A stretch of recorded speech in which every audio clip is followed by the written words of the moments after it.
పరిశుద్ధ గ్రంథంలో నుంచి ఈ రోజున మీతో కొద్దిసేపు మాట్లాడాలని నేను ఆశపడుతున్నాను. సామెతల గ్రంథం పరిశుద్ధ గ్రంథంలో నుండి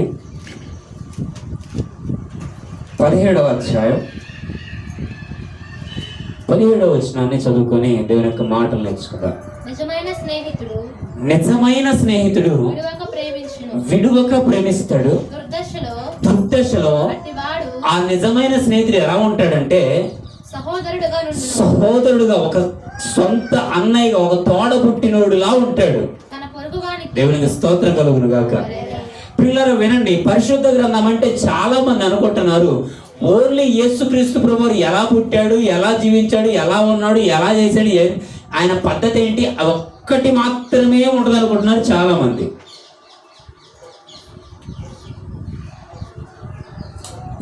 దేవుని సన్నిధిలో వినండి, పరిశుద్ధ గ్రంథం అనేది చాలా మందికి అవగాహన లేక యేసుక్రీస్తు ప్రభువు ఒక్కదాని గురించి ఉంటుందేమో అనుకుంటున్నారు. కాదు నాన్న, పరిశుద్ధ గ్రంథం అనేది మనుషుడు ఎలా జీవించాలి, మనుషుడు ఎలా బ్రతకాలి, మనుషుడు ఎలా మాట్లాడాలి, మనుషుడు కుటుంబంలో ఎలా నడుచుకోవాలి, భార్య దగ్గర ఎలా నడుచుకోవాలి, భర్త దగ్గర ఎలా నడుచుకోవాలి, తల్లిదండ్రుల దగ్గర ఎలా నడుచుకోవాలి, పిల్లల దగ్గర ఎలా నడుచుకోవాలి, అసలు ఒక మనుషుడు ఎలా బ్రతకాలు నేర్పించేదే పరిశుద్ధ గ్రంథం.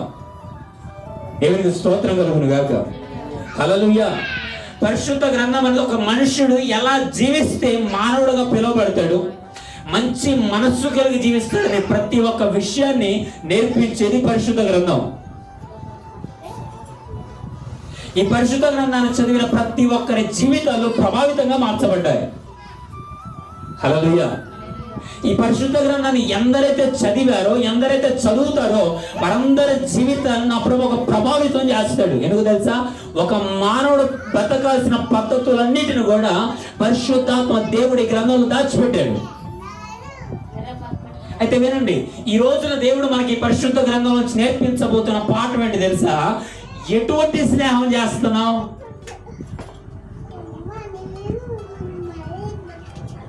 ఎవరితో చేస్తున్నావు?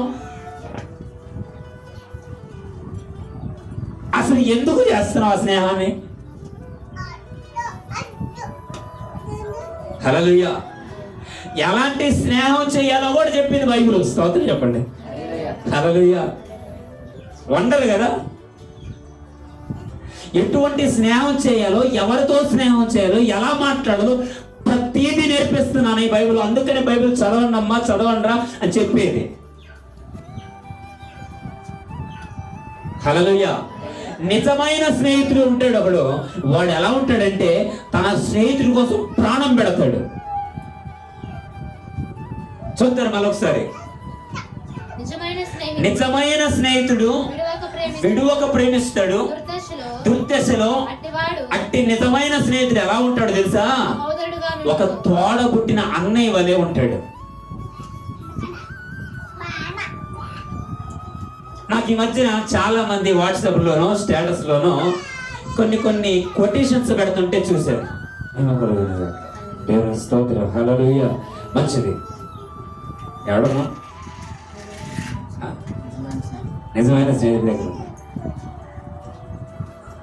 ఇంకేడొచ్చు స్టేటస్. దేవుని స్తోత్రం కదా. కొంతమంది వాట్సాప్ లోను, కొంతమంది స్టేటస్ లోను ఇలా పెడుతుంటే నాకు చాలా ఆనందం అనిపించింది. నిజమేనా స్నేహం అంత గొప్పదా అనిపించింది. ఎందుకంటే మనకి ఎక్కువ స్నేహితులు లేరు, మనం అంతగా స్నేహం కూడా చేయం. నాకు స్నేహితులు ఉన్నారంటే మహా అనుకుంటే ఒక 2-3 ఉంటారు, అంతకంటే ఎక్కువ లేరు. నాకు ఆ స్టేటస్ లో మాటలు చదువుతుంటే స్నేహం అంటే ఎంత గొప్పగా ఉండదు అనుకున్నాను. కానీ ఆ స్టేటస్ లో మాటలకి, చూస్తున్న స్నేహాలకి అసలు పొందం లేదు. హల్లెలూయా. హల్లెలూయా. ఏమని పెట్టారంటే, పెళ్లి చేసుకోవాలంటే వాళ్ళ ఇంటి పేరేంది, మీ ఇంటి పేరేంది, వాళ్ళ కులం ఏంది, ఇలా కులం చూసుకుంటారు. ఓకే. ఒకటితో ఒక వ్యక్తితో మాట్లాడాలంటే వాడు మా కులస్తుడా కాదని ఇవన్నీ చూస్తారు, మా ప్రాంతం వాడా కాదని చూస్తారు. కానీ స్నేహం అటువంటిది కాదు. స్నేహంలో కులం ఉండదు, స్నేహంలో మతం ఉండదు, స్నేహంలో ఇంకేముండదు, డబ్బు ఉండదు. స్నేహం అంత గొప్ప బంధం అని కింద కోటేషన్ రాసిండు. రైట్. స్నేహం చేయడం తప్పు అనట్లా నేను, స్నేహితులు ఉండడం తప్పు అని నేను అనట్లా. కానీ నువ్వు చేస్తున్న స్నేహం ఎటువంటిదని నేను అడుగుతున్నాను ప్రభు పేరిట. హల్లెలూయా. నువ్వు చేస్తున్న స్నేహం అసలు ఎటువంటిది, ఎవరితో చేస్తున్నావు, ఎందుకు చేస్తున్నావు? నిజమైన స్నేహితుడు విడువక ప్రేమిస్తాడు. అట్టివాడు దుర్దశలో ఒక సొంత తమ్ముడు వలె, సొంత అన్నయ్య వలె ఉంటాడు. హల్లెలూయా. దేవునికి మహిమ కలుగును గాక. ఈ రోజు నా ప్రభు యొక్క వాక్యం ముందుకు వెళ్దాం. ఎవరు నీ స్నేహితులు, ఎటువంటి వారు నీ స్నేహితులు? రాజులు మొదటి గ్రంథం 12వ అధ్యాయము 8-9 వచనాలు. అతడు పెద్దలు తనతో చెప్పిన ఆలోచన నిర్లక్ష్య పెట్టి తనతో కూడా పెరిగిన యవనులను పిలిచి ఆలోచన అడిగి వారికి ఇలా ప్రశ్న వేశాను. మా మీద నీ తండ్రి ఉంచిన కాడిని చులకనగా చేయడం నాతో చెప్పుకొనిన ఈ జనులకు ప్రత్యుత్తరం ఇచ్చుటకు ఏ ఆలోచన మీరు చెప్పుదురు అని తన స్నేహితులను అడిగాడు రెహబాము అనే వ్యక్తి. జరిగిన సందర్భాన్ని ఎదురు తీసుకొస్తాను, ఒకసారి వినండి పిల్లరా. సొలొమోను అనే రాజుగారు ఉన్నారు, గొప్ప జ్ఞానవంతుడు. ఎంత జ్ఞానవంతుడు అంటే బైబిల్ ఆయన గురించి రాయబడి అతని ముందు పుట్టిన వారిలో కానీ అతని తర్వాత పుట్టిన వారిలో కానీ అంత గొప్ప జ్ఞానవంతుడు లేడు. హల్లెలూయా. అతనికి ఎక్కడి నుంచి వచ్చిన జ్ఞానం అంటే చదువుకోవాలి సరిగా. అతనికి ఎక్కడి నుంచి వచ్చిన జ్ఞానం అంటే పెద్ద పెద్ద డిగ్రీలు ఏం పాస్ అవ్వాల. అతనికి ఎక్కడి నుంచి వచ్చిన జ్ఞానం అంటే దేవుని సన్నిధిలో కూర్చొని దేవుని అడిగాడు, అయ్యా నీ ప్రజల్ని పరిపాలించడానికి తగిన జ్ఞానం తెచ్చే ప్రభు అని దేవుని అడిగాడు సొలొమోను గారు. అంత గొప్ప జ్ఞానవంతుడు కుమారుడు పేరు రెహబాము. హల్లెలూయా. వాళ్ళ నాన్నగారు చనిపోయిన తర్వాత, సొలొమోను చనిపోయిన తర్వాత రెహబాము అనేటువంటి యవనస్తుడికి అధికారం వచ్చింది. ఏ అధికారం? రాజ్యాన్ని పరిపాలించే అధికారం. రాజ్య ప్రజలు ఒక కాడి మీద నడిపించాల్సిన బాధ్యత అతని మీద పెట్టబడింది. యవనస్తుడు. అంతకుముందు రాజ్య పరిపాలన ఎలా చేయాలో తెలియదు, ప్రజలతో ఎలా మాట్లాడాలో తెలీదు, ప్రజలతో ఎలా మెలుచుకోవాలో తెలీదు, కుటుంబంలో ఎలా మాట్లాడాలో తెలీదు. ఎవరికి? రెహబాము అనే వ్యక్తికి. ఒకప్పుడు వాళ్ళ నాన్న దగ్గర పనిచేసినటువంటి మంత్రులు ఉంటారు కదా, వాళ్ళని పిలిచి అడిగాడు, అయ్యా రాజ్య పరిపాలన నా చేతికి వచ్చింది. హల్లెలూయా. పిల్లలు జ్ఞాపకం చేస్తున్నాడు, వాళ్ళ నాన్నగారు చనిపోయిన తర్వాత బాధ్యత వచ్చింది రెహబాము అనే వ్యక్తికి.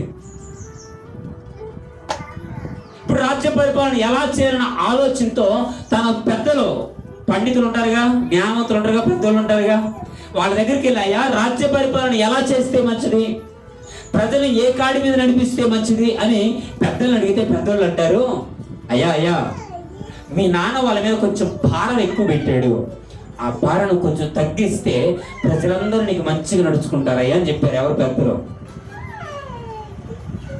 వాళ్ళు చెప్పిన మాట వదిలేసి తనతో పెరిగిన యవనస్తులు ఉంటారు కదా, వాళ్ళని అడుగుతున్నాడు, రే రాజ్యం మా చేతికి వచ్చిందిరా, ఇప్పుడు ప్రజల్ని ఎలా పరిపాలిస్తే మంచిదిరా అని అడిగాడు. ఎటువంటి స్నేహితులు తెలిసేవాళ్ళు, ఎలాంటి స్నేహితులు తెలిసేవాళ్ళు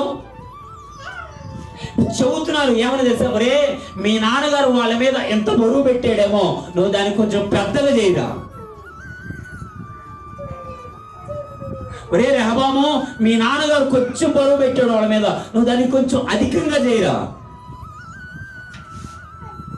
ఎవరు నీ స్నేహితులు ఈ రోజున? చెడ్డ సలహాలు ఇచ్చి చెడగొట్టే స్నేహితులు.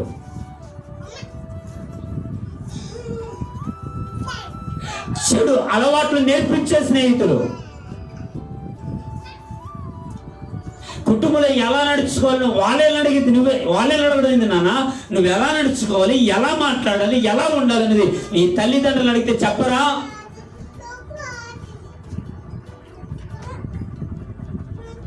ఎవడో స్నేహితుడు వాడి దగ్గరికి వెళ్తా, వాడు లేనిపోని సలహాలను ఇచ్చేస్తాడు. వాడు చెప్పిన సలహా మంచిదో కాదో నీకు తెలియదు, కానీ వాడు చెప్పగలి దాని ప్రకారం నడిచేస్తావు. రెహబాము స్నేహితులు వచ్చి అంటున్నారు, చెడ్డ సలహాలు ఇస్తున్నారు. రే మీ నాన్నగారు పరిపాలన మంచిగా చేశాడు, కానీ దాన్ని కొంచెం అధికంగా చేయరా, ఆ బరువు కొంచెం ప్రజల మీద ఎక్కువగా పెట్టరా.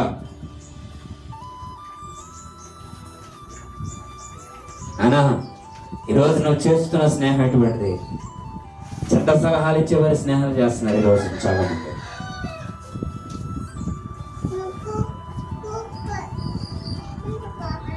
అమ్మాయి ఇంటికాడ ఉన్నసేపు బాగానే ఉంది, 10th క్లాస్ దాకా బాగానే ఉంది. ఒక మాటలో చెప్పాలంటే హల్లెలూయా. 10th క్లాస్ దాకా వాళ్ళ అమ్మోళ్ళ ఇంటికాడే చదువుకుంది, వాళ్ళ అమ్మోళ్ళ ఇంటి దగ్గర అన్ని బాగానే ఉన్నాయి. ఇంటర్మీడియట్ రాగానే వాళ్ళ అమ్మ నాన్న దూర ప్రాంత హాస్టల్లో వేశారు. దేవుని స్తోత్రం, హల్లెలూయా.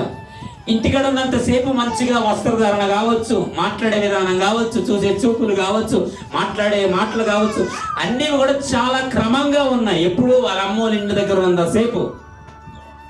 ఎప్పుడైతే పై చదువుల కోసం హాస్టల్కి వెళ్ళిందో, ఇప్పుడు హాస్టల్ అంటే చాలా ప్రాంతాల నుంచి చాలా రకాల మనుషులు వస్తారు అక్కడికి. ఈ అమ్మాయి చిన్నప్పటి నుంచి భక్తిలో పెరిగింది, నమ్మకంగా పెరిగింది, చాలా భక్తి పరురాలు. ఇప్పుడు సడన్ గా ఈ భక్తిని విడిచిపెట్టి దూర ప్రాంతానికి వెళ్ళేసరికి అక్కడ కొంతమంది స్నేహితులు అలవాటయ్యారు గారికి. ఆ స్నేహితులు అంటారంట, ఏంటి పిచ్చి మొఖం, ఎప్పుడు పంజాబ్ డ్రెస్లు వేస్తావు, మళ్ళా టీ షర్ట్ జీన్ ప్యాంట్ వేసుకోవచ్చుగా. ఏంటట వెళ్ళిన కానించి పంజాబ్ డ్రెస్సులు, వెళ్ళిన కానించి కూడా పద్ధతిగా ఉండేటువంటి వస్త్రధారణతో జీవిస్తుంది. అలా జీవిస్తున్నది వాళ్ళ ఫ్రెండ్స్కి నచ్చలేదు, ఎందుకంటే వాళ్ళు మోడర్న్ కదా. వాళ్ళు మోడర్న్ డ్రెస్సులు వేస్తున్నారు, మోడర్న్గా జీవిస్తున్నారు, మోడర్న్ హెయిర్ స్టైల్ చేస్తున్నారు. అవన్నీ చేస్తుంటే ఈమె కొంచెం పల్లెటూరు అమ్మాయిలాగా అనిపించింది. అంటే వాళ్ళ ఒక స్నేహితురాలు వచ్చి ఏమది అంటది, ఏంటి పిచ్చి మొక్క పల్లెటూరు ముద్దులాగా ఉన్నావు, అమ్మను చూడు ఎంత స్టైల్గా ఉన్నామో, నువ్వు అలా ఉంటే ఎవడు నీకే చూడు. చెడ్డ సలహాలు ఇచ్చే స్నేహితులు ఈ రోజు తయారవుతున్నారు.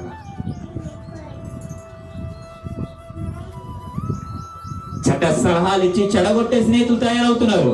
ఎవరితో చేస్తున్నావు నువ్వు స్నేహం?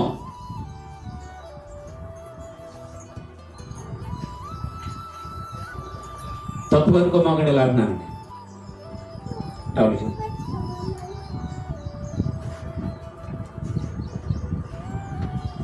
ఏంటిది? మీరు ఆలోచిస్తే బాగా చెప్తారు. ఏంటిది? ఇంకా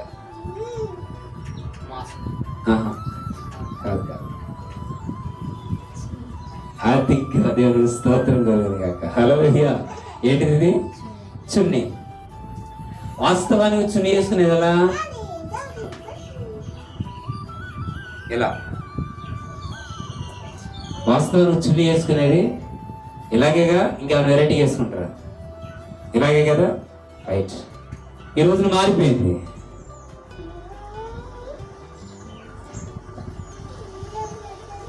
ఇలా అంతకాడికి వేసుకోవడం దేనికో. సరే, ఎలాగైనా మంచిగా నీట్గా వేసుకుంటారా? అది లేదు, కొంచెం పైకి అటు వేసుకోవచ్చుగా. ఎక్కడి నుంచి వచ్చినాయమ్మా ఈ అలవాట్లు అంటే, మా కాలేజీలో మా ఫ్రెండ్స్ అంత స్టైల్గా తిరుగుతున్నారు మమ్మీ. అరే, ఇంటికాడ ఎంతసేపు స్టైల్ లేదుగా, స్నేహితులు చెడ్డ సలహాలు ఇచ్చారు. అరే, రాజ్య పరిపాలన ఎలా చేద్దాం, పెద్దోళ్ళని అడిగావుగా, పెద్దోళ్ళకు సలహా చెప్పారుగా, వాళ్ళ మాట వినొచ్చుగా. యవనస్తులు ఆయనతో పాటు పెరిగిన యవనస్తుల దగ్గరికి వెళ్ళి, మా నాన్న పరిపాలన ఎలా చేశాడురా, మనం ఎలా చేస్తే బాగుంటుంది, చెడగొడుతున్నారు. రే, మీ నాన్న చేసినట్టు చేస్తే మనం పైకి రావురా, మనకు డబ్బులు రావురా, కొంచెం భారాలు పెడదాం, కొంచెం రేట్లు ఎక్కువ పెంచుతాం. మీ నాన్న చేసినట్టు చేస్తే మనకి డబ్బులు మిగలవు బాయ్, కొంచెం ప్రజల మీద పన్ను ఎక్కువ వేద్దాం. రెహబాము స్నేహితులు చెడ్డ సలహాలు ఇచ్చే స్నేహితులు. మరి నీ స్నేహితులు ఎటువంటి వారిని స్నేహితులు? బైబిల్ సెలవిస్తుంది 106వ అధ్యాయం కీర్తన గ్రంథం 35వ వచనం. 106వ కీర్తన 35వ వచనం. అన్యజనులతో సహవాసము చేయకము. హల్లెలూయా.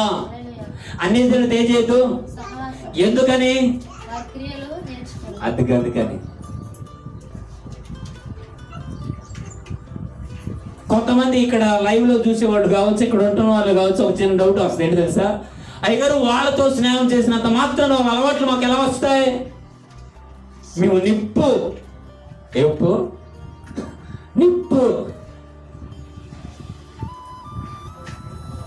అవకుడు నీళ్లు, నువ్వు నిప్పు అయితే వాళ్ళ నీళ్లు ఒక్క చల్లు చల్లారనుకో ఓకే. దేవునికి స్తోత్రం. హల్లెలూయా. అన్ని జనులతో సహవాసం చేయడం తెలుసా? వాళ్ళ క్రియలను నేర్చుకోవాల్సి వస్తుంది. ఇప్పుడు వాళ్ళతో సహవాసం చేసినప్పుడు వాళ్ళలా తిరగకపోతే, వాళ్ళలా మాట్లాడకపోతే, వాళ్ళు చేసిన క్రియలు చేయకపోతే నేను విడిచిపెట్టేస్తానన్న భయంతో నీకు వాళ్ళ అలవాట్లు నేర్చుకోవడం ప్రారంభిస్తావు. ఒక దేవుడు చెబుతున్నాడు, అన్ని జనులతో సహవాసం వద్దు.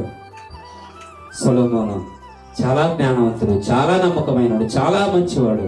కానీ ఎప్పుడైతే దేవుడు చేయొద్దన్న పని చేశాడో, దేవుడు ఎవరితో సహవాసం చేయొద్దని చెప్పాడో వారితో ఎప్పుడైతే సహవాసం చేయడం ప్రారంభించాడో, వినండి, సొలొమోను హృదయం దేవుని ఎదురు నుంచి తొలగిపోయిందని బైబిల్లో రాయబడ్డది.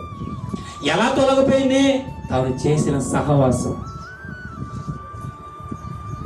దేవుడు చెప్పాడు, అన్ని జన స్త్రీలతో నీకు సహవాసం వద్దాయి అని చెప్తే వాళ్ళ దగ్గరికి వెళ్ళి వాళ్ళనే పెళ్లి చేసుకున్నాడు. తన హృదయాన్ని అంతటినీ దేవతలతో తిప్పేశాడు. దేవుడు వద్దురా అని చెప్పాడు, వినొద్దు.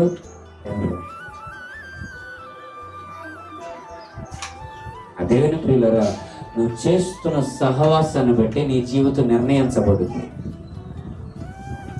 హల్లెలూయా, హల్లెలూయా. దేవుని యొక్క వాక్యం సెలవిస్తుంది, అన్నిటితో సహవాసం వస్తున్నానా ఆ సహవాసం ఈ క్రియలన్నిటిని చెడగొట్టి పెడుతుంది.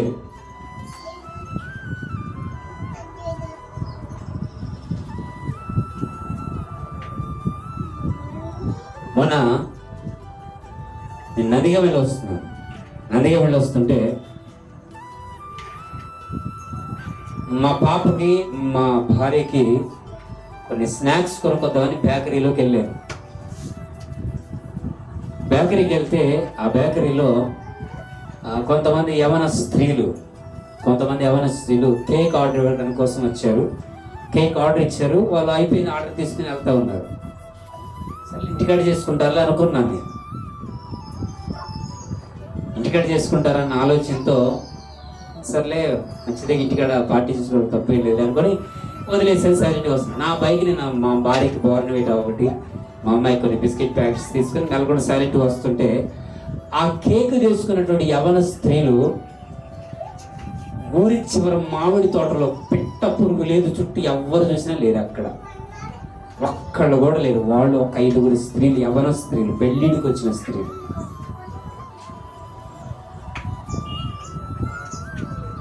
పెళ్ళిడికి వచ్చిన 5 స్త్రీలు ఊరి చివర మామిడి తోటలలో ఎవ్వరూ లేరు.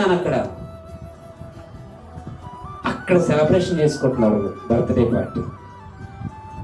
అడుగుతున్నాను ప్రభు పేరు, ఆ సమయంలో ఎవడైనా తాగుబోతోడు వస్తే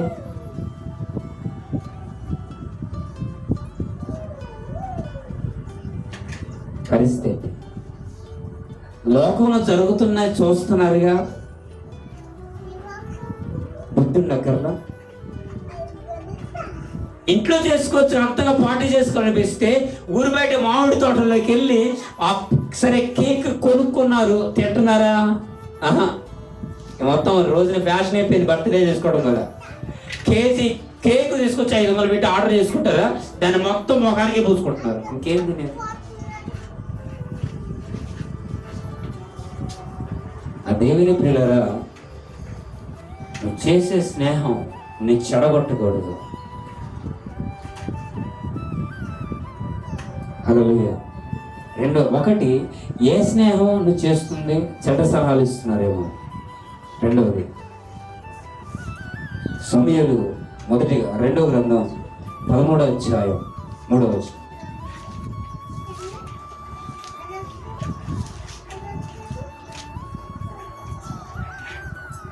సమూయేలు 2వ గ్రంథం 13వ అధ్యాయం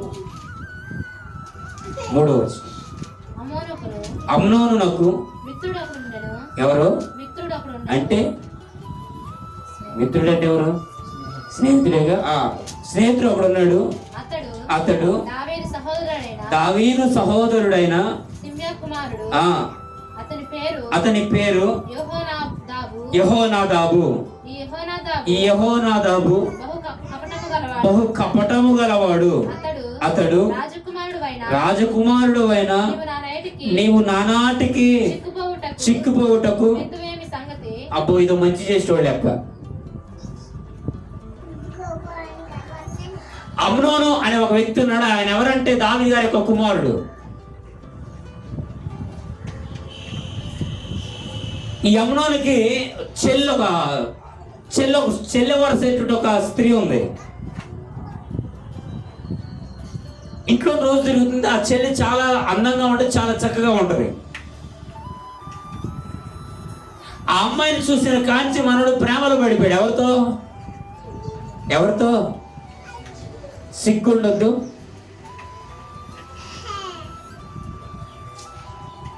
కొంచెం కష్టంగా ఉంటుందా? సినిమాలు చూసి ఎంతగా చెడిపోతున్నారంటే ఈ రోజు జనం. మొన్న ఒకటి చూసా, చిన్న వీడియో. ఆ వీడియోలో ఒక స్త్రీ తన హీరో అయితే ఇలా అంటుంది. ఏమని తెలుసా? బ్రదరో అని ఆమె అంటది. ఆయన గారు సిస్టరో అని పిలిచిండు. వాళ్ళిద్దరు చివరికి పెళ్లి చేసుకున్నారు ఆ సినిమాలో. ఫస్ట్ ఏమని పిలిచారు? బ్రదర్, తర్వాత సిస్టర్, లాస్ట్కి వచ్చేసరికి పెళ్లి. ఎలా చెడిపోతున్నారు ఈ రోజునంటే, పైకేమో అన్నయ్య, లోపట మనస్సేమో ప్రియుడు. పైకి పిలిచే పిలిపేమో చెల్లి, లోపట కలిగిన హృదయమేమో పిచ్చి పిచ్చి ఆలోచనలు, పిచ్చి పిచ్చి చేస్తాడు. ఆ అమ్నోను వ్యక్తి సొంత చెల్లిని ప్రేమించాలని బైబిల్ రాయబడింది. వినండి పిల్లరా, అటువంటి తప్పులు చేయడానికి వీడు రోజు చిక్కిపోతున్నాడంట. ఎందుకని? ఆయనతో పాపం చేయాలని ఆలోచనతో. అన్నం తినట్లా, కూర తినట్లా, ఈ మంచిని తాగట్లా, ఏమి చేయట్లా, నానాటికి చిక్కిపోతున్నాడు. ఆ విషయాన్ని తన స్నేహితుడు చూశాడు. ఒరే, ఏంది నన్ను ఇలా పక్క చిక్కిపోతున్నావు అంటే, నా చెల్లెలని నేను ప్రేమించానురా. నిజమైన స్నేహితుడు ఏం చేస్తాడు తెలుసా? చంప పగల కొడతాడు. ఎందుకంటే తెలుసా? ఏం పని రా నువ్వు చేసే పని? సొంత చెల్లెనుకుంటున్నావా? ఎవరుకుంటున్నావు? నిజమైన స్నేహితుడు పరిస్థితి అయితే ఏమని మాట్లాడు తెలుసా? ఏం బుద్ధితో గొప్ప నువ్వు చేసేదని గద్దిస్తాడు. కానీ ఆ యెహోనాదాబు అనే స్నేహితుడు ఏం చేస్తాడు తెలుసా? ఒరే, నేను సహాయం చేస్తారా? హల్లెలూయా. ఒరే, నేను చేస్తాను నీకు సహాయం. దేనికి నానా? మంచి చేయడానికి సహాయం. మంచి చేయడానికి సహాయం చేయడం తప్పులేదు, కానీ సొంత చెల్లెలతో పాపం చేయడానికి స్నేహితుడు సహాయం చేస్తున్నాడు. సిగ్గుండాలి. ఎవరిని స్నేహితులు ఈ రోజునంటే చెడ్డ పనులు చేయడానికి సహకరించేవాళ్ళు. తాగుదాం రారా, తిరుగుదాం రారా, చేద్దాం రారా అని ప్రోత్సాహపరిచేవాళ్ళు పాపం చేయడానికి. నా రెండు చేతులు జోడించి చెబుతున్నాను, ఒకవేళ ఇటువంటి స్నేహం కనుక నువ్వు చేస్తున్నట్లయితే, నేను చెడగొట్టే స్నేహం, నేను చెడు చేయడానికి ప్రోత్సాహపరిచే స్నేహం కనుక నువ్వు చేస్తున్నట్లయితే, దయచేసి నా రెండు చేతులు జోడించి చెబుతున్నాను, దాన్ని విడిచిపెట్టుకుంటే నీ జీవితం బాగుపడుద్ది. కొంతమంది అంటారు, అయ్యగారు మేము చిన్నప్పటి నుంచి వాడితోనే ఏం చేస్తున్నాం స్నేహం చేస్తున్నాం. ఇప్పుడు సడన్ గా మీరు వదులుకోవాలంటే మాకు కొంచెం కష్టంగా ఉంటది. వదులుకోకపోతే నీ జీవితం నష్టం పాలైపోతుంది.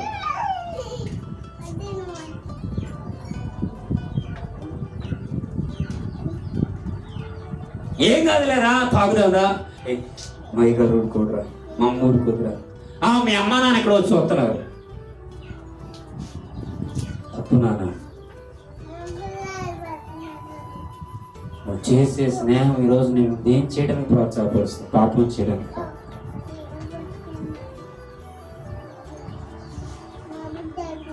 ఆ అమ్నోను దగ్గరికి వచ్చి యెహోనాదాబు అంటున్నాడు, రే మీ చెల్లెలతో పాపం చేయడానికి మీరు ఇస్తారా? నేను సహకరిస్తారా? మంచి పనులు చేయడానికి రావు ఇలాంటి ఆలోచన. అదేదో చెడ్డ పనులు చేయడానికి చాలా ముందుకు వస్తారు. బాయ్ మందిరానికి రారా అని పిలవండి ఇప్పుడు ఎవరినైనా. నాకు పని ఉందన్నయ్య వెళ్దామా అంటే ఓ బయట నా తెచ్చానా. చెడు చేయడానికి ఈ రోజున పరుగులు తీస్తున్నారు కొంతమంది స్నేహితులు.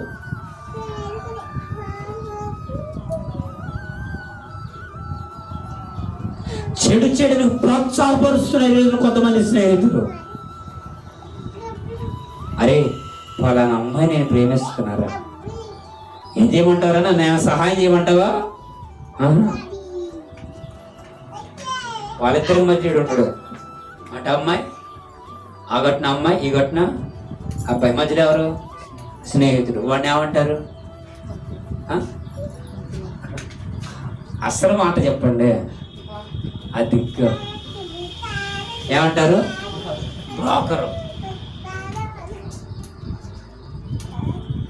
చెడును ప్రోత్సాహపరిచే వాడిని ఏమంటారు?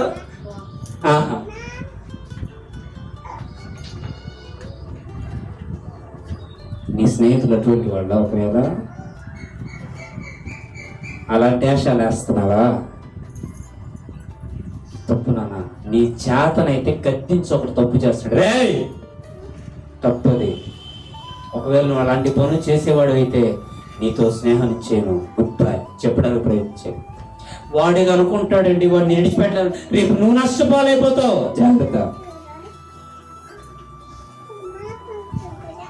హల్లెలూయా. ఎవరిని స్నేహితులు అంటే మొట్టమొదటి ఈరోజు చాలా మంది చెడ్డ సలహాలు ఇచ్చే స్నేహితులు పెట్టుకుంటున్నారు. ఎవరిని స్నేహితులు అంటే రెండవదిగా చెడ్డ పనులు చేయడానికి ప్రోత్సాహపరిచే స్నేహితులు. అసలు చేయాల్సిన స్నేహం ఏంటో తెలుసా? సమూయేలు మొదటి గ్రంథం 18వ అధ్యాయం 1వ వచనం. సమూయేలు మొదటి గ్రంథం 18వ అధ్యాయం 1వ వచనం. దావీదు సౌలుతో మాట్లాడుట చాలించినప్పుడు యోనాతాను హృదయము దావీదు హృదయముతో కలిసిపోయెను.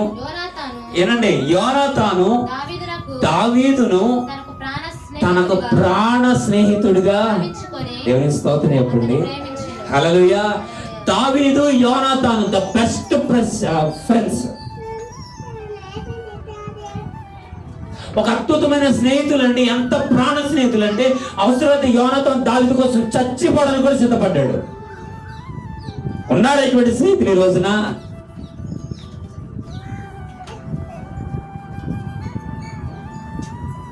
దావీదు అంటాడు యోనాతాను, అరే మీ నాన్న నన్ను చంపారనుకుంటున్నాడు రా, నేనేం తప్పు చేశాను రా. దావీదు అంటే యోనాతాను అంటాడు, అరే మా నాన్న నిన్ను చంపాలంటే మొట్టమొదటి నా దగ్గరికి రావాలరా, నేను అడ్డుపడతాను అవసరం నీకోసం. స్తోత్రం చెప్పండి, హల్లెలూయా. ఇందాక మనం చదువుకున్నామే సామెతల గ్రంథం 17వ వచనంలో నిజమైన స్నేహితుడు విడువక ప్రేమిస్తుంటే ఎవరు తెలుసా? యోనాతాను. ఉన్నారా యోనాతాను లాంటి స్నేహితులు ఈ రోజు నీకు? మీ నాన్న నన్ను తరుముతున్నాడు రా, నేను కాపాడుతాను రా దావీదు నిన్ను. మీ నాన్న నన్ను చంపేద్దాం అనుకుంటున్నాడు రా యోనాతాను. దావీదు నేనున్నాగా నువ్వు ఎందుకు భయపడుతున్నావు? ఎంత మంచి స్నేహితుడు దావీదుకి యోనాతాను. స్నేహితులు అవసరం నీ కోసం ప్రాణం పెట్టేవాడిగా ఉండాలి, కానీ ప్రాణాపాయం వచ్చినప్పుడు నిన్ను మధ్యలో వదిలేసేవాడు కాదు. నీ ప్రాణ స్నేహితుడిగా ఉండాల్సింది. నీ స్నేహితుడు నీకు ఆపద వచ్చినప్పుడు అండగా నిలబడేవాడే ఉండాలి, కానీ నువ్వెవడరా అని వదిలేసి వెళ్ళిపోయాడు కాదు.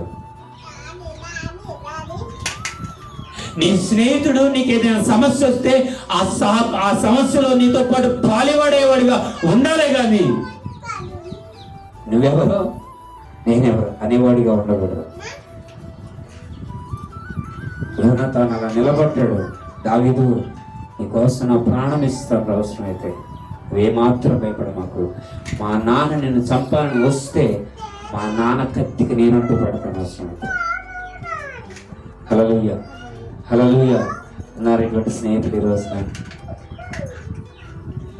హల్లెలూయా. దీనికంటే గొప్ప స్నేహం ఒకటి ఉంది. ఎంత మాకండి చదివించేసి ముగించేసుకున్నాం. 33వ అధ్యాయం 11వ వచనం. నిర్గమాకాండం 33వ అధ్యాయం.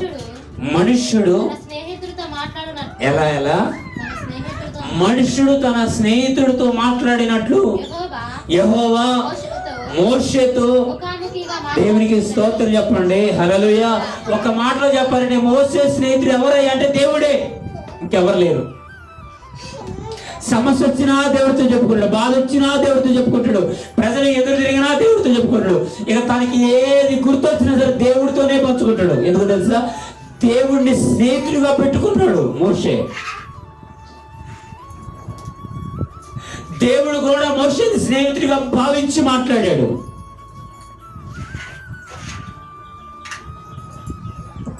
బైబిల్ సెలవిస్తుంది యోబు గ్రంథం 22వ అధ్యాయం 21వ వచనంలో, దేవుడితో ఎవరైతే సహవాసం చేస్తారో, దేవుడితో ఎవరైతే మాట్లాడుతారో వారి కుటుంబంలో సమాధానం ఉంటుంది. దేవునికి మహిమ కలుగును గాక.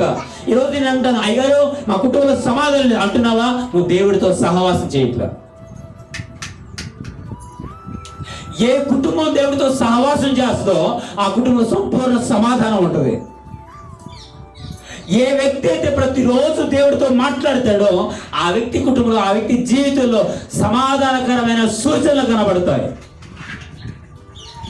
ఏ వ్యక్తి అయితే దేవుడితో సహవాసం చేయడం నేర్చుకుంటాడో ఆ వ్యక్తి యొక్క జీవితం ప్రభావితంగా మార్చబడుతుంది. అడుగుతున్నాను, దేవుడితో సహవాసం చేయగలుగుతున్నావా? దేవుడితో ముఖాముఖిగా మాట్లాడగలుగుతున్నావా? దేవుడిని స్నేహితుడిగా పెట్టుకున్నావా నీ జీవితంలో?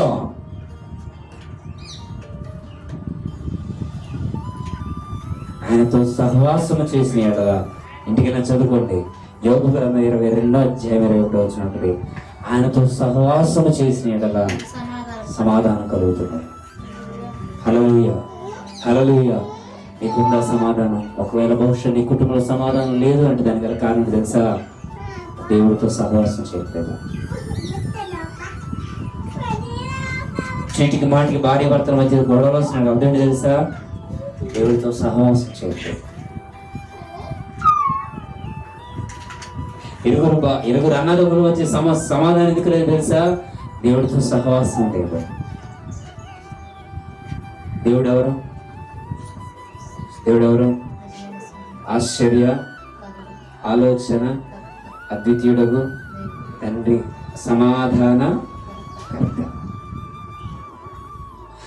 సమాధానకర్త ఎప్పుడైతే నువ్వు సహవాసం చేయడం నేర్చుకుంటావో ఆ సమాధానకర్త నీ ఇంట్లో నివసిస్తాడు. ఆయన ఏ ఇంట్లో నివసిస్తాడో ఆ ఇంట్లో సమాధానం సంపూర్ణంగా ఉంటుంది. దేవునికి మహిమ కలుగును గాక.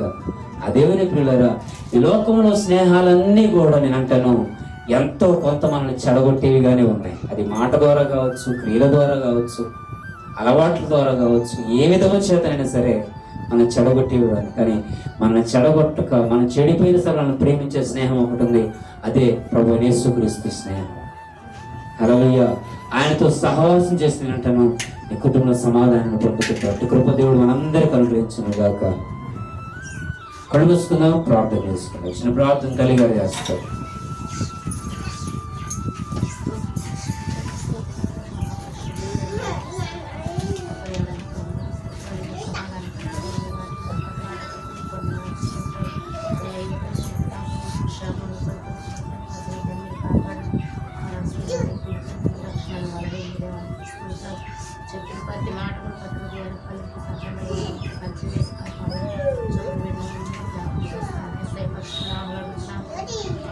మహాపరిశుద్ధుడైన యేసయ్యా నీకు వందనాలు.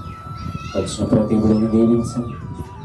విన్న వాక్యాన్ని మన హృదయాల ఫలభరితంగా మలచి నిరాకుడు కొరకు సిద్ధపరచను. యేసుక్రీస్తు నామం తిరిగి ప్రార్థనకు సమర్పిస్తున్నాము తండ్రి. ఆమేన్. రక్తమే ప్రవేశం సంపూర్ణ కలుగును గాక. హల్లెలూయా. మీ అందరి వందనాలు. ప్రార్థన ముగించబడింది. సెలవు.